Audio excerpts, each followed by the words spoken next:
We're just going to show you a couple of simple things that every member of the church can do to use social media platforms as a way to minister to people, to share the light of Christ, and hopefully interest them in asking you a question about the gospel.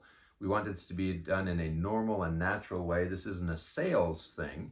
It's just a way for you to connect with people in a way that you can minister to them. So the first thing we're going to do is pull out your phone.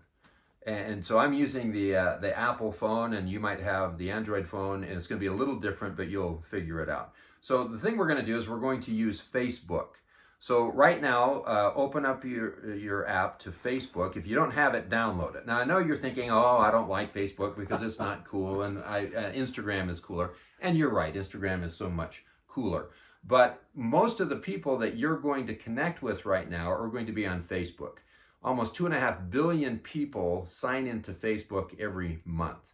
That's a huge, there's 7 billion people in the world, and 2.5 billion of them are signing into Facebook. Instagram is good. It's got about 1 billion people, but they're mostly in a certain demographic and mostly in the United States that use it. It's becoming more popular around the world, but Facebook is really the giant of social media platforms. So if you're not on Facebook yet, jump back in. I promise you it won't hurt you. And most of the people you're going to look for are going to be on Facebook. So first thing, if you've got your app open, go to your home page. Okay, so here's my home page, and we'll swing over so that you can see that. And then you're going to scroll down, and it's going to show you all of your friends that you have. So I've got 1,900 friends on Facebook right now. I don't know how many you have, but think of all the people that you've ever met in your life. Who are the people you went to high school with? Who are the people that you taught on your mission who did or did not join the church? Who did you work with? And so start thinking of those people and send them friend requests. And so take a little time and make a list of all the people that you've known in your life and send them all friend requests. Now that might take a little time for them to respond, but eventually they will respond to your request. And so if you push this button, it says see all, is going to show you all of your friends that you have on Facebook. So what I want you to do right now is just pick anyone who's a Facebook friend of yours. We're not going to send anything to them, so don't worry. So I'm going to pick my friend Mark Ammons. Okay, so here's Mark, and so I'm going to see, you can see that we're friends. So I'm going to click on that. I'm going to touch Mark's, and so he's going to give me his profile here. Now you see this little button over here that kind of looks like a person there, this little small blue button. If I touch that, that's going to give me the manage page. And what it's going to tell me is what our relationship is on Facebook. Now the thing that you want to do is think of 30 people of all your Facebook friends that you want to minister to right now. And especially during this time when everyone's stuck at home, there's going to be a lot of people that you're going to be able to connect with on social media because none of us have anything to do. So who are those 30 people? The way Facebook works is they have an algorithm on your news feed that limits the number of people you see. And it's limited by the most active. And so the person who's always saying, I hate this and I hate that, that's who you're seeing the most right now on your Facebook news feed. You can program that yourself. And so that's what I'm going to show you how to do. I'm going to show you how you can see the people that you want to see when you're scrolling through that. So who are those? Facebook lets you pick up to 30. So if you come up here and you touch this thing that says following, it's going to give you a little box here that's going to give 3 options: undo, default, and see first. So the default is what you have for most. You probably don't want to unfollow people unless they're being really negative. You don't need that in your life. But so let's say Mark is one of the people that I want to minister to. I'm going to just touch my finger on there, and you can see how that changed our status. It's got a star there now, and now Mark is a see first. So that means whenever Mark posts anything, it's going to come to the top of my news feed. And so it's going to be easy for me to see Mark. So let's go back, and I'm going to show you that one more time. So come back to all of your friends here, put all friends, and let's type anything in there. And so I'm going to type in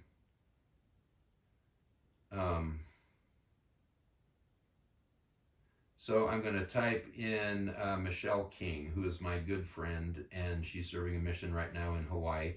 And so I'm going to touch, again, this small blue button, and it shows that she's already designated as one of my see first. So if I touch that, it's going to give me the option to switch that.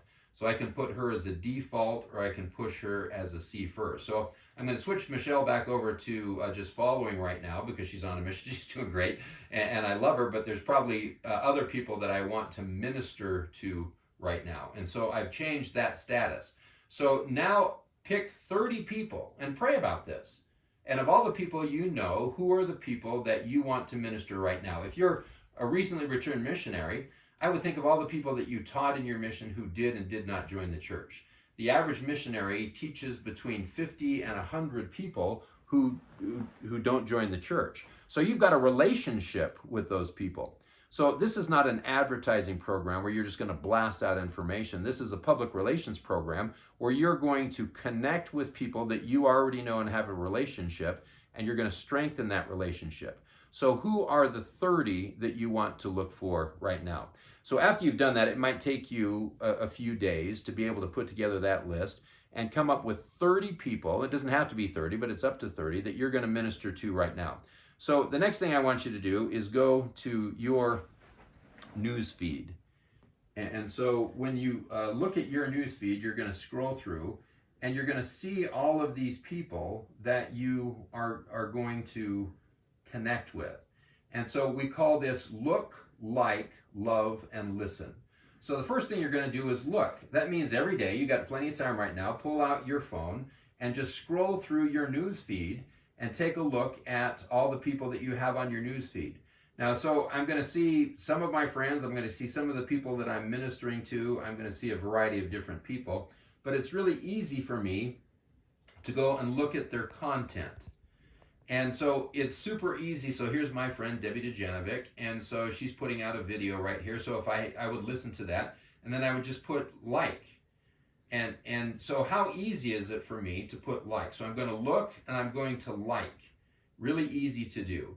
And so for a lot of us, when you post something on Facebook, so here's our mayor, Michelle Kafusi. She's putting out something and I'm going to like that. So here's Hayden Jepson, one of my friends. He's put out this content.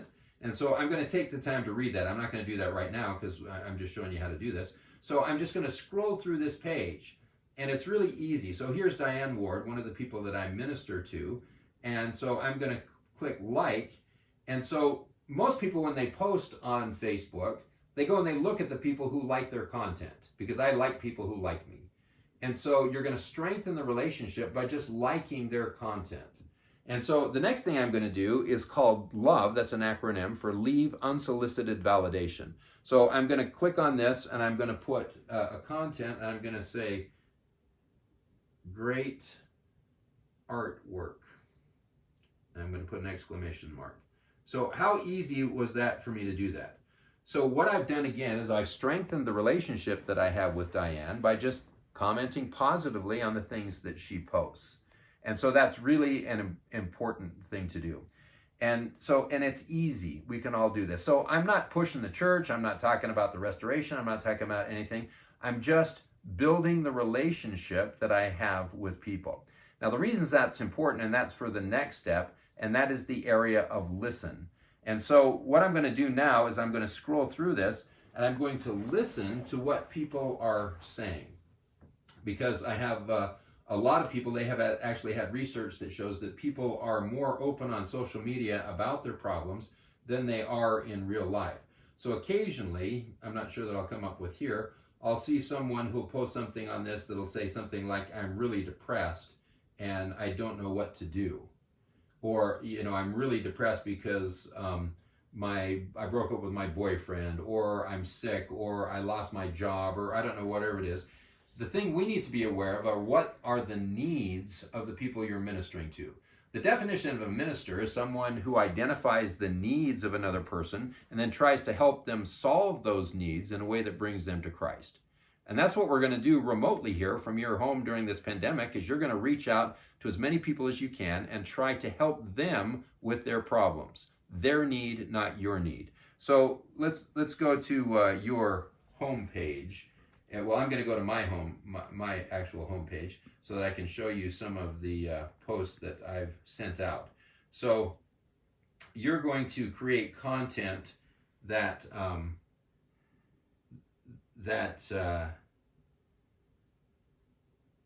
well, let me see here. You're going to create content that's going to be important to them when you send it out. Okay, so here's, let me go here. Okay, here's some good examples. Okay, so at my age, and this might not work for you, but I've got grandkids, and grandkids are great. So here's a picture that I sent out of my grandchildren, and they're really cute. And so I got 130 people who liked that, and I got 9 comments. So let's take a look, and it will show us a list of who those people are. So as I scroll through this list, I'm going to see a lot of friends who've commented, but I'm also going to see some of the people that I'm ministering to.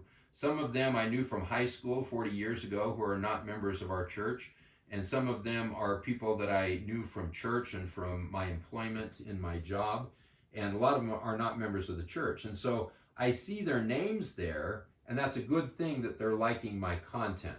And so what I'm looking for is I'm creating content that's going to cause them to ask a question. So whenever I go to a wedding, a marriage, this one got a lot of comments there. That's a great one, isn't it? 216. So I had a lot of my non-member friends who will comment on this, and they'll say something like, how wonderful the time with your grandchildren. And so that's going to start a conversation. And so then I'm going to go on Instant Messenger, and I'm going to say, do you have any grandkids? It might be 40 years since we've seen each other. And they're going to say, yeah, and we're going to start a conversation about how much we love our grandchildren. And so I'm still not pushing the church. I'm not pushing the church. And then I'm going to send out some other content. Like if I go to a wedding, I'm going to post pictures of the wedding when we used to be able to go to weddings. and so they're going to comment, and they're going to say, ask me a question, and they'll say, what is the difference between a temple wedding and a non-temple wedding? That's the key I'm looking for. Because once they've asked me a question, now it's normal and natural for me to answer it. And so I'm going to explain all about the plan of salvation and eternal marriage. And I'm going to answer that question until they tell me to stop, because now they have asked me a question. So you're just going to have to be sensitive to think whatever that is that the questions they ask. Now let's come and take a look at this other video here. So here's a video. If you go on YouTube and you type in "make me cry" or "service" or "love," you're going to get a dozen videos that will make you cry. So this is a great one from a girl. I think she was in Peru, and she's disabled, but she sings exactly like Whitney Houston. I mean, if you look at this, you'll be shocked. I mean, it is just beautiful. So it's not pushing our church, but when people listen to this, they're going to feel the light of Christ. There's a difference. The Holy Ghost is what testifies of Christ, but the light of Christ is good over evil. And so you'll find a lot of videos that you can send to people that are going to make them feel the light of Christ. And so the only thing that you're looking for this is for them to respond in a way that will ask you a question. Again, my granddaughters, they're great. They work every time. So you wouldn't think that this is a missionary tool. This is Bon Jovi singing the Hallelujah song. But when I listen to this, I feel the light of Christ, because this is a testimony of Christ. The music, the words to it are. And so that opens up conversation. So I'll go look at all the people who responded to this, and there's 24 of them there, and I'll look on this and I'll see some of them are friends of mine who are not members of the church. And so I'll go on Instant Messenger and I'll say, hey, I noticed you like this video. If you have any of these, send them to me. So now I have friends who are not members of our church, and we're exchanging. This is John. We were neighbors when we were 12 years old, and he lives in Iowa now. Now we're exchanging videos that make us cry because we feel the light of Christ.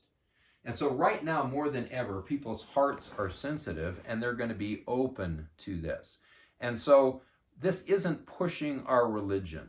This is helping people solve their problems and giving them content that will make them feel the light of Christ. And as you see, it's really simple to do.